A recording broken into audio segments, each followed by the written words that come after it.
මීළඟට මම දේශනය සඳහා සගිත්මා සංදීප නීදුවට ආරාධනා කරනවා බුදුදහම ශ්‍රද්ධාවෙන් අත්දකිමු කියන මාතෘකාව යටතේ. ත්‍රිවිධ රත්නයට මාගේ নমස්කාරය වේවා. ගෞරවනීය ස්වාමින් වහන්සේගෙන්ද ගුරුතුමාගෙන්ද සියලුම නැන්දලා මාමලාගෙන්ද අවසරයි. දැන් මම මේ මොහොතේ ජීවත් වෙනවා. ඒක මට දැන් විද්‍යාමානයි. ඒ කියන්නේ මට දැන් මේ මොහොතේ ජීවත් වෙනවා කියන එක සාක්ෂි සහිතව දැනගන්න පුළුවන්. මට ශබ්ද ඇහෙනවා, රූප පේනවා, ගන්ධ සුවඳ දැනෙනවා, සිතට සිතුවිලි පහළ වෙනවා. නමුත් මට මීට පෙර මොහොතක් ගැන හෝ ඊයේ වෙච්ච දෙයක් ගැන හෝ මීට සතියකට කලින් වෙච්ච දෙයක් ආයෙ කරලා බලන්නවත් අල්ලලා බලන්නවත් බෑ. මට ඒ දෙයක් ගැන හිතන්න විතරයි පුළුවන්. නමුත් ඒක හිතුවත් මට හිතන්නත් පුළුවන් මේ මොහොතේමයි. ඉතින් ඒ නිසා දැන් මම චූටි කාලේ මොන්ටිසෝරි ගියපු හැටි, චූටි කාලේ ඉපදුන හැටි ඒවත් අම්මලා කියලා තියෙන නිසා දන්න උනාට ඒ කිසිම දෙයක් මට ආයේ එතනට ගිහින් කරලා බලන්නවත් අල්ලලා බලන්නවත් බෑ. ඒව හිතන්න විතරයි පුළුවන්.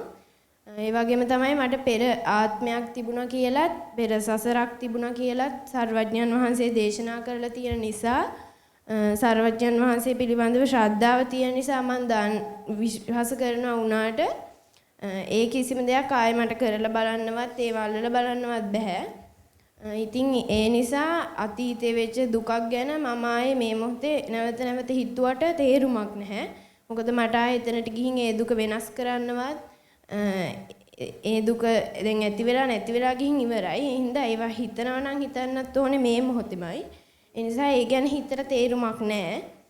ඒ වගේම තමයි දැන් අනාගතයේ මොහොතක් ගැන හෝ හෙට හෝ ජීවත් වෙලා ඉඳීවි කියලා බලාපොරොත්තුවක් තියෙන නිසා හිතුවට ඒ කිසිම දෙයක්වත් මේ මොහොතේ ඒ දේවල් අත්දකින්න බෑ.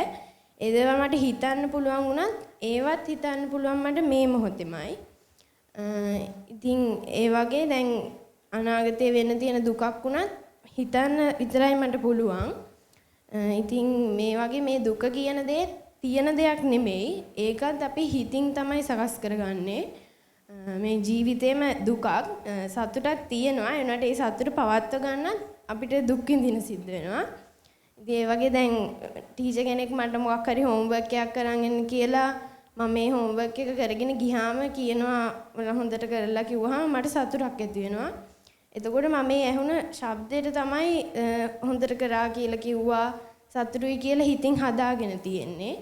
ඒ වගේ තමයි දැන් මට යාළුවෙක් කවුරු හරි බැන්නහමත් මම හිතනවා මේ එයා මට බැන්නා එහෙම කියලා ඒ ඇහෙන ශබ්දෙට තමයි එයා තරහ වුණා මට දුකයි කියලා මම හිතින් තමයි සකස් කරගන්නේ.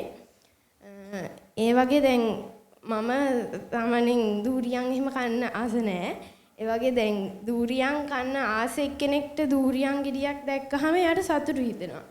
ඒ වුණාට මට ඒ දූරියන් ගෙඩිය දැක්කහම ඒකේ සුවඳ එනකොට මම ඒකට අකමැති නිසා මට එහෙම සතුටක් ඇති වෙන්නේ නැහැ.